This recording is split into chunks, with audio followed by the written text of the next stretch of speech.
జల గర్భం నుంచి వెలుగు చూసిన శివాలయం.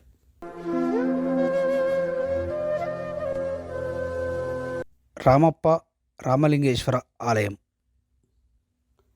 సుమారు 10వ శతాబ్దం కాకతీయుల కాలం నాటి చిక్కు చెదరని ఆలయం ఆనవాళ్ళు. ఉమ్మడి కరీంనగర్ జిల్లాలో అనేక ప్రాంతాలను ఆలింగనం చేసుకుని ప్రకృతి సిద్ధంగా ఏర్పడిన గోదావరి ఒడిలో చీరిపోయే మాండవ్య నది రాజన్న సిరిసిల్ల జిల్లా గంభీరావుపేట మండలం నర్మాల ప్రాంతంలో పురుడోసుకొని మంతెని ప్రాంతంలో గోదావరి గుండెల్లో ఒదిగిపోతుంది.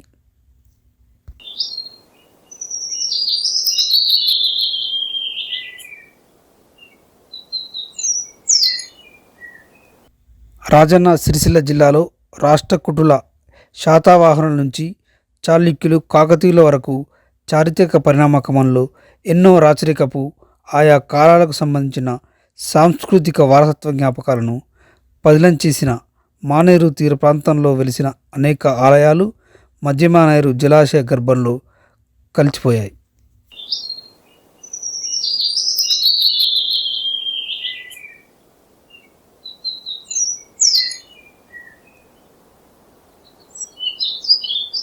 తీరం ప్రాంతంలో వెలిసిన అనేక ఆలయాలు మధ్యమానేరు జలగర్భంలో కలిసిపోయిన చారిత్రక ఆనవాళ్లు అప్పుడప్పుడు దర్శనం ఇస్తూనే ఉన్నాయి. శివారు ప్రాంతంలో మాండవ్య నది తీరంలో వేములవాడ రెవెన్యూ సరిహద్దు కొడుముంజ ప్రాంతంలో వెలిసిన అరుదైన శివాలయం కొడుముంజ రామప్ప రామలింగేశ్వర ఆలయంగా ప్రాచుర్యంలో ఉంది. అనేక ఆసక్తికర అంశాలు రామప్ప రామలింగేశ్వర ఆలయం చుట్టూ అల్లుకుని ఉన్న సంగతి తెలిసిందే. పూర్వం సిరిసిల్లాలో ప్రస్తుతం విమల్ టాకీస్ ఉన్న ప్రాంతంలో గడి నుండి రామప్ప ఆలయం వరకు సొరంగ మార్గం ఉండేదని, వేములవాడ మండలం నాంపల్లి లక్ష్మీ నరసింహస్వామి కొలువై ఉన్న గుట్ట వరకు ఉంటుందని, అక్కడ రాజరాజేశ్వర ఆలయం వరకు సొరంగ మార్గం ఉంటుందనే కథనాలు ఎన్నో ప్రాచుర్యంలో ఉన్నాయి.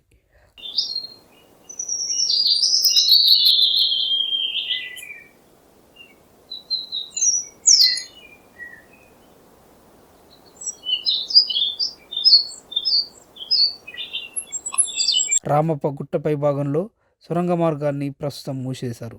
నాంపల్లి దగ్గర కూడా సొరంగ మార్గం ఆనవాళ్లు ఉన్నచోట భద్రతా దృష్ట్యా మూసివేసినట్లు తెలుస్తోంది.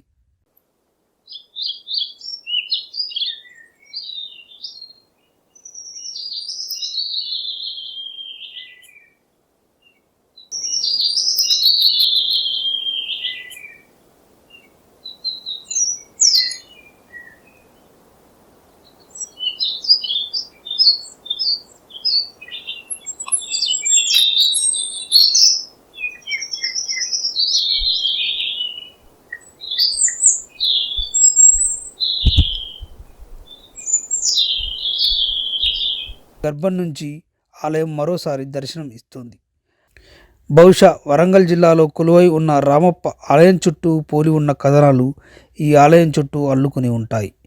మానేరు నది తీరంలో నిర్మించబడ్డ ఈ ఆలయానికి ప్రత్యేకత ప్రస్తావించవలసి వస్తే చుట్టూ మానేరు నది అల్లుకొని ఉండేలా నిర్మాణం జరిగింది. ఇప్పటికీ 2 దిక్కుల మెట్లు మనకు దర్శనమిస్తాయి.